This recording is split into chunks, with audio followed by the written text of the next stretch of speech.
Welcome back everybody to another episode of the GC Informer.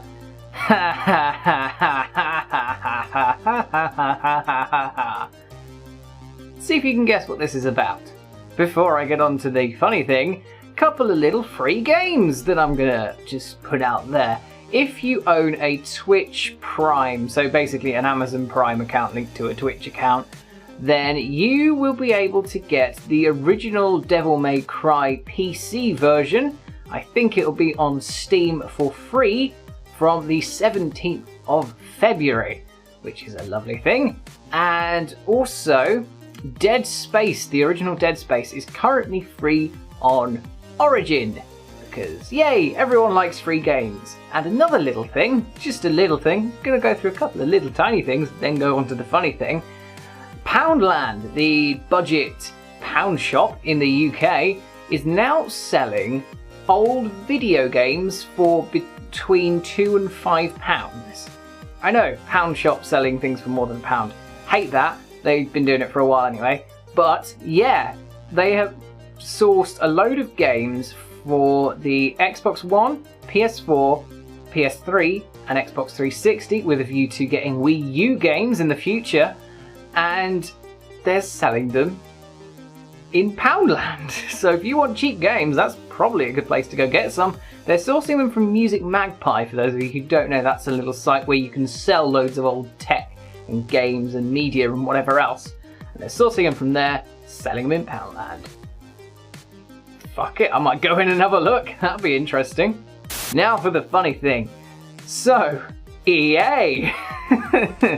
Remember the other week when they said in their investor report that no governments were looking into legislating against loot boxes, and then you remember last week when the Swedish government announced that they were looking into it?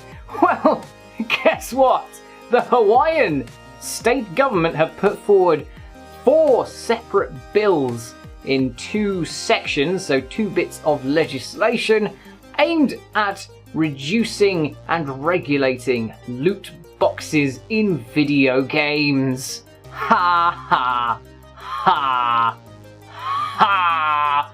Fuck you and your investors, EA. The little bit of legislation I'm going to talk about specifically, it's the only bit I know in any semblance of detail, is the bit of legislation that is targeted at age.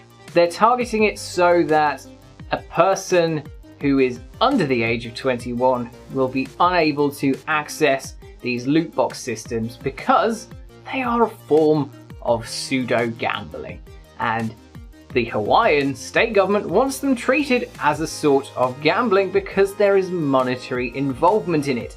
Whether or not EA wants to admit it, or other companies, or whether or not they want to do the Overwatch thing where you're just buying the credits and you get a free Overwatch crate with it, then yeah, they want to do that. Fine, try that. But yeah, if you are under the age of 21, the Hawaiian government are trying to make it so that games cannot sell you a loot box, which I'm in favour of.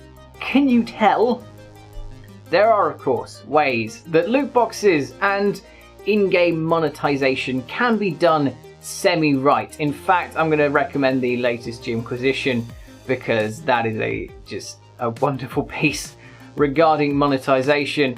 And I'm just going to point out, so many companies now are saying that the microtransaction environment is bringing in so much money, more money than the digital sales, and they still expect us to feel sorry for them when they're bragging like this. I find that a little bit disingenuous. And another little thing to keep an eye on is the whole games as a service thing has been sort of tarnished in the minds of the public, the gaming public.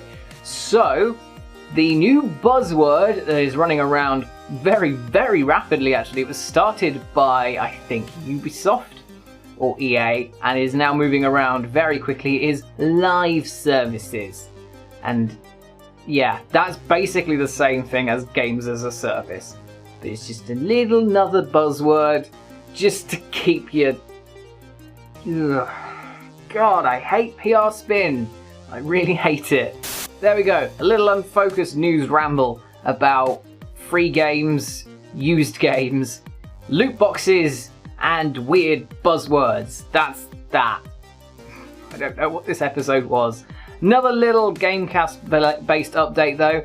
The news from next week will be going to once every 2 days apart from the weekend. It'll be on a Tuesday, Thursday, Saturday, Sunday. The Saturday news is exclusive to the broadcast, won't be uploaded anywhere else, so pay attention or go and watch the broadcast if you want to see that one. And yeah, the reason for that is because I'm doing a lot of it. I'm doing a lot of content and I need just a little... Ooh. But yeah, I'm fine, honestly. I'm not going anywhere. We're just scaling back the news a little bit, especially because at the moment not a huge amount is happening. So unless a really big news story breaks, then we're just easing the news back a little bit. That brings us to the end of another GameCast Informer. I hope you enjoyed it. If you did, give us a like, subscribe or a share, whatever you fancy. Our social links are down in the description, along with a link to our Discord, where you can join in some chat with us and some members of our lovely community. If you like this video, just, consider subscribing. And stay tuned to GameCast for more news, reviews, Let's Plays, podcasts, lots of lovely things. Our Twitch launch happened, it was very successful, and the broadcasts are happening weekly now. It should be 4 p.m. GMT, so you can, work out your time zone around there.